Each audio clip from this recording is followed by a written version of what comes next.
我常听人说呢，鱼与熊掌不可兼得，更何况是一台集合操控、颜值以及具备 full-time all-wheel drive 于一身的 D segment 德国 sedan。这辆车呢，就是2013年的 Audi A5 2.0 Quattro Sportback。这辆车在当年马来西亚的售价，当时还是德国进口的啦，需要360千马币。今天在二手车市场呢，110千到120千你就可以拥有它。本期影片呢将会给你介绍这辆车有什么独到之处，尤其是等一下试驾的时候呢，我将会跟你解释它的 Full-Time All-Wheel Drive 厉害的地方在哪里。然后影片结尾部分呢，我会请车主出来分享关于用这辆车的体验，会不会很难养啊？保养方面需要注意什么东西啊？然后有什么优质的店家可以介绍？所以不想错过精彩内容的话，记得把这个影片留守到最后。如果还没有订阅呢，记得订阅一下我的频道，因为你订阅我的频道越来越多订阅，别人看了就更加愿意借我车做 review。因为现在我的订阅还不到2万嘛，所以要跟人家借车是有一点困难，需要大家帮忙啦。这辆车我们可以看到它前脸部分呢，我们以今天的目光来看啊，依然不会过时。这个就是所谓的 future proof 啦。你想，2013到现在已经8年过去了，它这个前脸给人家感觉好像是最近的车，没有到8年那么老了。尤其像这个头灯哦，它非常的时髦啊，令你有一种错觉，诶，这辆车是蛮新的车。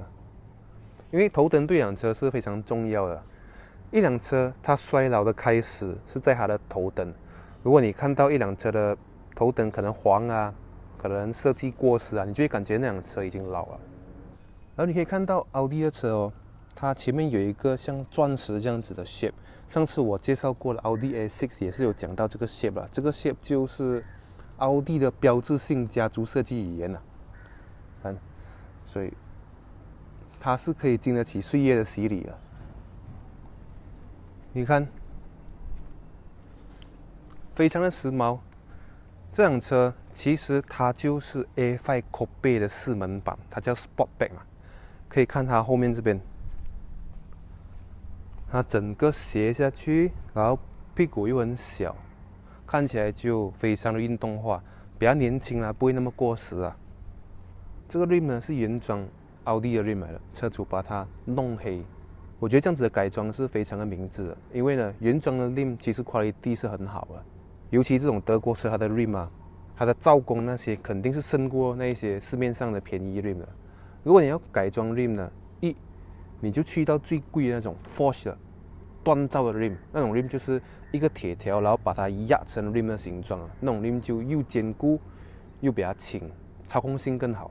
要不然你就用原装 rim， 因为原装 rim 已经足够好了。如果你换市面上那种便宜的 rim 啊，浪费时间吧，那种便宜的 rim， 因为那种便宜的 rim 它的造工啊还输给原装的 rim， 它又比原装 rim 重哦。然后你换了这种又比较重又没有这样坚固的 rim 呢，你跑快的时候，如果你撞一个洞啊，你如果用的是便宜的 rim， 你会感觉咚，哇，那个震动很够力。因为你如果换比较便宜那种比较重的 rim 呢，你的簧下重量，也就是你弹簧还有 absorber 下面的簧下重量变多了，然后你中一个洞的时候啊，那个反弹力就越大，就变到你的车行驶的稳定性受影响，更不稳了。你想象就很像萝莉这样，萝莉的轮子是很重的嘛，它过一个洞的时候，咚，哇，震到啊，你的5脏6腑都被震到啊。所以如果你要改装 rim， 直接去到那种 Forged rim 锻造了，可能卖5位数那种 rim 啊，要不然呢，用回原装的 rim。然后轮胎方面呢，车主用的是 Michelin Pilot Sport 4， 这个算是其中一个蛮顶级的轮胎了。你可以看到它的 spec 啊，它的 speed index 是 Y 的，可以支持到很高的时速啦。还有它的 traction 是2个 A 的 AA 的。我的蟋蟀我也是用类似这样子规格带啊，但是不是 Michelin Pilot Sport 4啦，我用的是 Toyo Process Sport SUV， 它的 speed index 也是 Y 的，然后 traction 也是2个 A 的 ，traction 是抓地力啊。来到这辆车的车尾部分呢，你可以发现到它的设计非常的奥迪，看起来你就知道是奥迪啊，你瞄一个0.5秒，一看就知道是奥迪啊。然后车主有加装了 spoiler，以及一些 body kit 的装饰。排气管呢也是有改装啦，所以你在驾车的时候是会听到一点排气管的声音，可以给你一个更热血的驾驶体验。然后它的尾箱容积方面呢，看到没有 ？Sportback 就是那么帅，你看，它的开口很大哦，你可以放得下很大样的东西。虽然它的容量并不深啊，它的容量只有455 L，但是如果你要放一些大样但是没有这样深的东西呢，是可以放得下的。奥迪的车有一个很周到的地方啊，它这里啊，你的尾箱这边的进出口这里呢，它有一个不锈钢的材质啊，所以你上货下货的时候就不用怕会刮到你的 bumper 啊，伤到你的车漆哦。非常的帅，有没有？当然关的时候你要小心一点啊，因为这个算一个蛮重的门啊。如果你大大力关下去，关久了，我怕呢那个塑胶的连接那边会有一些杂音啊。所以呢，你差不多这样子，然后你就放啊，温柔一点对待哈。看到没有？这辆车的4个门的窗口呢，都是无框的，直接是玻璃的，非常的帅哦。这里呢，你可以看到这辆车具备名牌的喇叭音响系统，也就是来自丹麦的 Bang & Olufsen 的喇叭。这辆车全车系有14个喇叭，都的输出呢达到505瓦。所以如果你很注重车内音响的话，我相信这辆车不会让你失望啊。来到后座这里呢，前方我是调到我自己的乘坐位置，我是175cm，后面再坐一个我的话，我的腿跟椅背之间有一个拳头的距离。头顶方面呢，2根手指左右，这一点其实表现蛮好的。对于一辆 Sportback 的车啊，它的车顶这里倾斜下来的车呢，有这样子的头部空间是不错的。然后这辆车如果你坐4个人是刚好了，如果坐5个真的是会很拥挤，因为它中间这里呢，这辆车是 all-wheel drive 的，它这里就需要用来收纳它的传动轴了，就是引擎的动力传来后轮的那一个轴，所以这里这个隆起来的地方非常的大。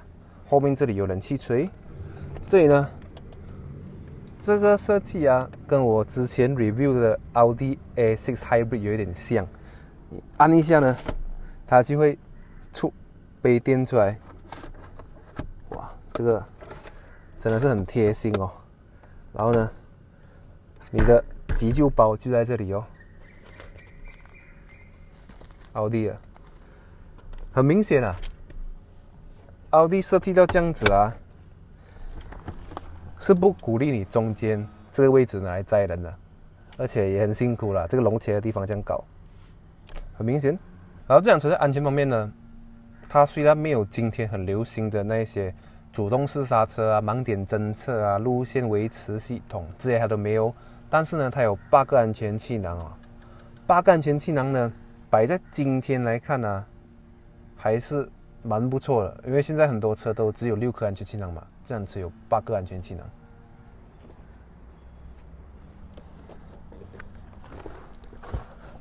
OK， 一进到驾驶座位这里呢，第二给我的感觉是它的椅子呢，有一点像赛车的 bucket seat 这样，可以把我很稳定的固定在椅子这边。然后它的椅子的设计呢是皮革掺杂布料，这样子的设计是蛮高级的，因为你在激烈吵架的时候呢，你的衣服跟这个椅子摩擦的时候就不会发生那种的那种声音啊。方向盘这里呢有换挡拨片咯，它的仪表盘跟中间的中控台呢，它是属于一个整合的设计啊。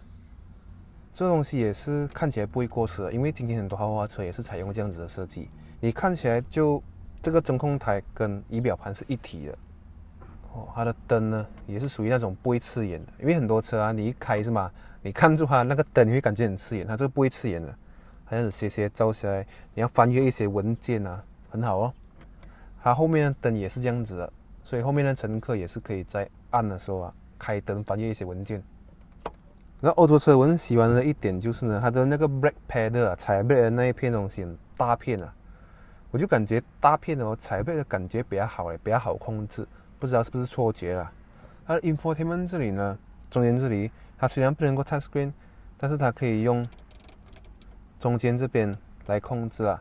这个我就觉得有一点不大方便，因为通常控制中控台的旋钮呢，通常是坐在这里比较方便嘛。但是它坐在这个直的哦，我们这样子按啊，会感觉不大顺啊，你的手会有一点酸。如果你要长时间按的话，所以我觉得并不是很顺手了。我觉得坐在这边的会比较好。这辆车它所搭载的引擎呢，是一台 2.0 涡轮增压缸内直喷的引擎，它的最大扭力为350 Nm， 在1500转就爆发出来了，算是很早就爆发这个最大扭力。最大马力呢，紧接着在4500转的时候爆发，也就是225 HP。从这里我们可以发现到，这部引擎的出力带很广，从 RPM 1500一路到红线都是这个引擎的发力带。它搭配的变速箱是 S-Tronic 7速的4双离合变速箱。你听到双离合有点怕，对吧？不要怕，它这一部双离合呢，使用的是 Wet Clutch 式的，不是干式的。然后你可以看到，这个引擎是采用中置的排列，也就是由前到后，那个引擎的皮带是在前面的。像这样子中置的引擎设定呢，它所用的双离合这个 S-Tronic 呢是 DL 系列，然后最高的扭力可以支持到500 Nm 左右的扭力输出，所以是一部蛮可靠的压箱啦，相对来说。OK, here we go.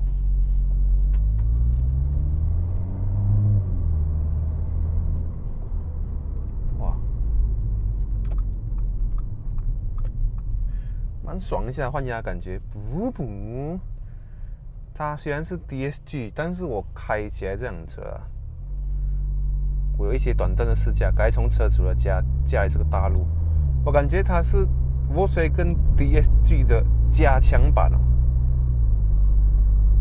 很顺，很有力。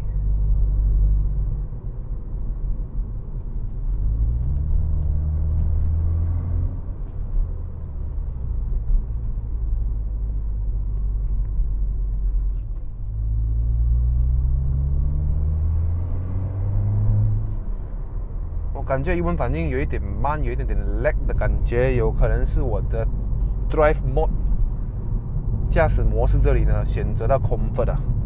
我看我选一下比较 Sport 的，选那个 Dynamic 看一下，果然我现在是 Comfort 了。OK， 我换来 Dynamic 之后呢，它的转速直接提高，它直接主动帮我退压。现在的 RPM 是保持在2000转这样子啊。主动退压 ，not bad。刚才那个 Turbo Lag 不见掉，我还以为这辆车有 Turbo Lag team。哇，这个 Drive Mode Selection 真的差别很远的。刚才 Comfort Mode 哦，踩油不大要气这样，我以为是这辆车有 Turbo Lag， 原来不是哦。开了这个 Dynamic 啊，那油门反应变快掉，突然间像变成另外一辆车这样。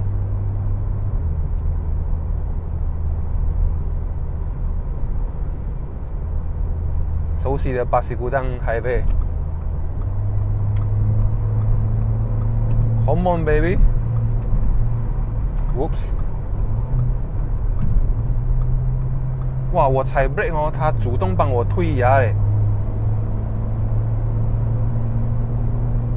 很美妙一下，很聪明哦，我踩 brake 主动帮我退压。现在速度去到，哇，很稳哦。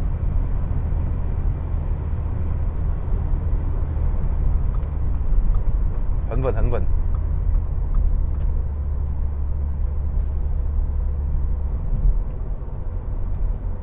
不知道为什么，我觉得驾 Hilux 的人哦，他们的信心不懂从哪里来的。我后面竟然有辆 Hilux 贴我屁股，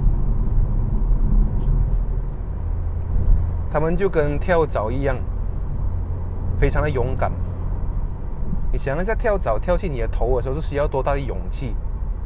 它那么小。人类你看这样大只，它却义无反顾的跳去你的头那边，所以跳蚤就是很勇敢。不好意思啊，我以上言论并不是针对所有加 Hilux 的人，是针对那一些加 Hilux 有紧贴车尾那一些啊。因为你紧贴人家屁股很危险，所以在德国的高速公路也好，不限速高速公路也好，你贴人家屁股啊，是会吃罚单的。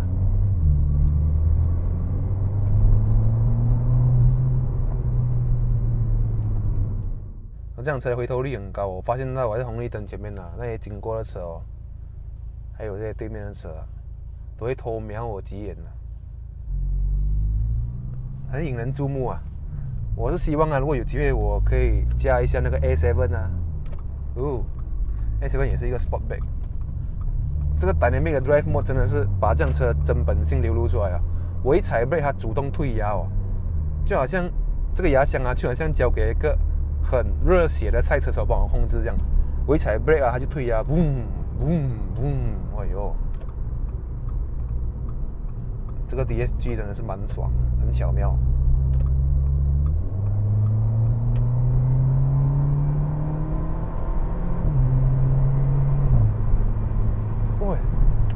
很爽的换压声音，啵啵啵，尤其是这辆车有改这个排气管换压声音更加的明显特殊这换压声音你勉强不来也懂吗？如果你不是 DSG 你很难做到这样的声音它这个是 DSG 独有的声音我有看过别的牌子的 DCT 的车啦，他们就算你改排气管也是做不到这样的声音你要做到这样的声音你的换挡要够快。Yes， 这个 DSG 换挡就是快，流口水DSG 我真的是很喜欢。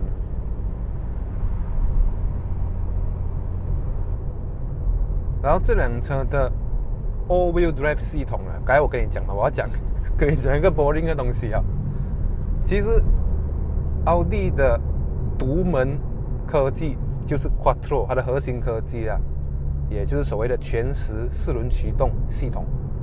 但是其实这个 Quattro 是有分为两种的，一种是主动，一个是被动。我先讲被动的，被动的呢就是那种比较小型的奥迪的车用的，比如说奥迪 A3、S3、A1、TT。如果这一些比较小型的奥迪，他们有这一个 Quattro 系统的话，通常他们都会用这个被动式的 Quattro 系统，它的 marketing 名字叫 Haldex。它就是比如说你的前轮失去抓地力的时候抓地力不够开始打滑的时候呢，车子就会告诉后轮，叫后轮做工，会把那个引擎的动力传去后轮，激活那个后轮，叫后轮做工，因为你前轮抓地力不够开始打滑了嘛。这个就会比较被动，这个就倾向于如果你没有打滑是吗，你的后面轮子是不会动的，它就比较被动了。你在一般的驾驶情况的时候呢，95%引擎的力道会去到前轮，它只有少过5%的引擎力道会去后轮，在 normal 的驾驶情况啦，所以就所谓的比较被动啦。我们常听到一句话叫预防胜于治疗嘛，这种被动的 all-wheel drive 系统呢，它就是属于治疗咯。你的前轮打滑了，后轮才介入。然后如果你前轮没有打滑呢，它多数的情况下都只用到前面两个轮子在走了，引擎的动力只是去到前面的两个轮子吧。所以我简单来说呢，刚才我所说的这个 Haldex 是属于比较被动的 all-wheel drive system， 然后像这辆呢就是主动的 all-wheel drive system， 也就是说不管你喜欢不喜欢，在普通的驾驶的环境下呢，它会把60% 的引擎动力传去后轮，40% 在前面，然后在你需要的时候呢，它甚至可以把引擎的动力85% 传去后轮，或者是70% 传来前轮，就很像乾坤大挪移的感觉啊。前面就是 corner， 我即将来体验一下。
Oh my goodness！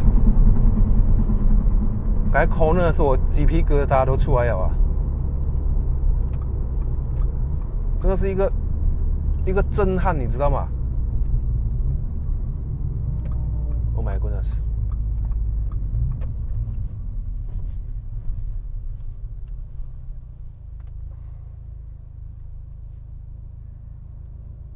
刷新了我的三观，有可能是我比较孤陋寡闻啊。我之前驾的那个很早期啊，我驾的奥迪 Q3就是 Haldex 咯，它不是这种 full time 的 all-wheel drive 系统，它是等你的前轮打滑后轮才开始做工的。这两个是 all the way， 后轮都是一直在做工的，就是你4个轮子一直在做工的这样。缺点是比较吃油了，但是优点是改我过那 corner， 哇，它 corner 的时候是那么的从容。然后我甚至不清楚了，它到底过弯的极限在哪里。刚才我在 corner 的时候，在弯的中心要出 corner 的时候，我踩油是吗？它是那么的顺，太强大了哦，好像真的是好像以前 Quattro 的那个 logo 这样，一个壁虎这样啊，它就很像一只壁虎粘在马路上，它抓地力啊超强啊。我过这 corner， 上次我用86对到86来过，跟这两来过嘞。我觉得86不够好来啊，不够这样来，这样太厉害了。所以很多车迷呢就很推崇类似这样子的 full-time all-wheel drive system。这一台搭载的是第6代的 Quattro 了，它用的是冠状牙中央差速器 Crown Gear Center Differential。它这个科技也结合了 Torque Vectoring， 有可能是这两个科技呢导致到它过弯哦降稳。它这个 full-time all-wheel drive system 就算了，然后它还有那个 torque vectoring。torque vectoring 就是你在过弯的时候啊，比如讲你弯右边，它会让你右边内侧的2个轮子转慢一点，左边外侧的轮子转快一点。所以这个妙不可言啊，非常的妙。所以我总结一下，我怕你乱。all-wheel drive 系统，奥迪的 Quattro 分2种，一种是被动的，你的前轮打滑了，它才开始做动；你前轮没有打滑，它只用你的前轮2个轮子走，因为要省油嘛。这个是 Haldex system。有事的时候它才用4轮，没事的时候它用2轮。另外一种是 full time 的 all-wheel drive 系统，也就是 Quattro 的托森系统。这个就是属于最纯粹的 Quattro， 最 hardcore 的 Quattro， 就是这个托森 system。你有事没事，它都是用4个轮子在走。所以这样子的情况下呢，你就比较难失控，你的车会比较稳。好的，今天非常感谢呢 Jack 借我这辆车做 review，所以现在就请他自我介绍一下。因为呢，每次结尾你们都看到我，我觉得你们可能会嫌啊，所以今天的结尾我就不要露面了。Jack， 你可以自我介绍一下。Hello， 大家好，我叫做 Jack， 我今年25岁，然后我是 JB 人。那么，当初是什么因素令你选择这辆奥迪 A5， 而不是选择别的 BM、Merc 之类的？ OK， 首先这辆车呢，之前我以前5、6年前的时候在新加坡做工的时候，有看到这辆车很美，因为那时候这辆车好像还蛮新的，然后觉得它的那个整体上的这个线条啊，跟它的背后那个掀背那个溜背的感觉，就觉得这辆车很优雅很美这样子，很帅这样子，很像 A7 这样啊，有点像 A7 这样，然后觉得哇，以后一定要买到这辆车这样子哦。很好。那么有什么保养方面需要注意的地方？然后平时保修多少钱呢？其实在买这辆车之前呢，我也花了大概2到3年的时间去 survey 这个牌子的这个保养费啊，然后还有问一些身边有驾这种车的朋友，他们这个保养费跟去哪里保养这些的问题，然后后来也观察了一阵子，觉得好像都还可以，还不错，然后就比较敢入手了。至于保养费的话，每一次我去做 wear and tear，大概是在500到800块之间，这样子。对。哦，那么也不会说很贵耶，因为对其实马来西亚人啊，多数都觉得奥迪的车好像很贵，对好像很难相处这样。对对对。那么你是有什么固定的店家，或者是有优质的保修店家可以介绍？哦，那个店家呢，在我们 JB 有一间非常专业的店家，叫做 Auto Pro，在 Durban 的，怎么样？地址在下面 ，OK。然后呢，这间店家是我蛮信赖的一间店家，因为我的朋友有好几个，蛮多也是去那边做保固、做维修这些的。然后呢，基本上都没有什么问题，也因为他们的推荐之下，然后去了很多次，也都算满意。对，哦，就是老板他会对症下药啦，对你车的这个问题对症下药。了解。那么就是说他们非常的熟悉奥迪的车，是的，算蛮熟悉的吧，我觉得。算蛮熟悉的。算蛮熟悉的。然后我们去那边也得到了蛮多相关的知识啦，就是你要怎么样去使用这辆车啊，还是什么啊，这样子。了解。那么，因为其实会厉害维修欧洲车的店家并不多啦。那么老板有没有维修别的牌子的车之类的？目前是没有，他呢只维修大众集团旗下的一些车，好像保时捷、奥迪，还有那个 Volkswagen。对。哦，那么是不是说Lamborghini 跟 Bentley 他们也可以，因为也是属于大众集团？我好像有看过啦。有看过 Bentley 或者？有看过 Bentley。哦。保时捷会比较多。那么在分享完了这一些之后呢，你可以分享一下你的生涯嘛？你用过什么车？从你第一辆车到现在这辆奥迪 A5，然后呢，你有没有后悔买这辆奥迪 A5？从我的生涯在6年前，就是我19岁的时候，我买了人生第一辆车，叫做 Proton Persona。那辆车其实蛮好开的，只是比较吃油啦。然后也因为那辆车缴了很多学费，就是可能怎么讲罚单啊那些，因为超速罚单啊，然后怎么讲等等啊，好吧，这个是不良示范啊 ，OK。然后后来驾了3年过后呢，我就买了 Jetta，2017年版的。然后后来也是因为从商的关系啦，做生意的关系，所以就trade in了我的 Persona 去咯。其实那个时候还有一点蛮舍不得啊，这样子。后来Jetta也驾了接近3年，然后我才买了这辆 A5，这样子。所以整体的体验都是不错啦。整体体验都是不错。那么你会推荐给朋友吗？这辆 A5？会推荐，没有后悔啊？没有后悔，比较后悔选了红色啦。对对对。如果当时给你重新来一次，你会选什么颜色？我会选白色。哦。对，因为我第一次见到这辆车的时候，就是看到白色。OK， 非常感谢今天的分享。然后呢，如果你们喜欢我的影片的话，记得订阅一下我的频道，因为当我的频道壮大的时候，就越来越多人愿意借我车 review， 我借车也没有那么麻烦了。所以今天的影片大致上是这样子，我们下次见，拜拜。拜拜。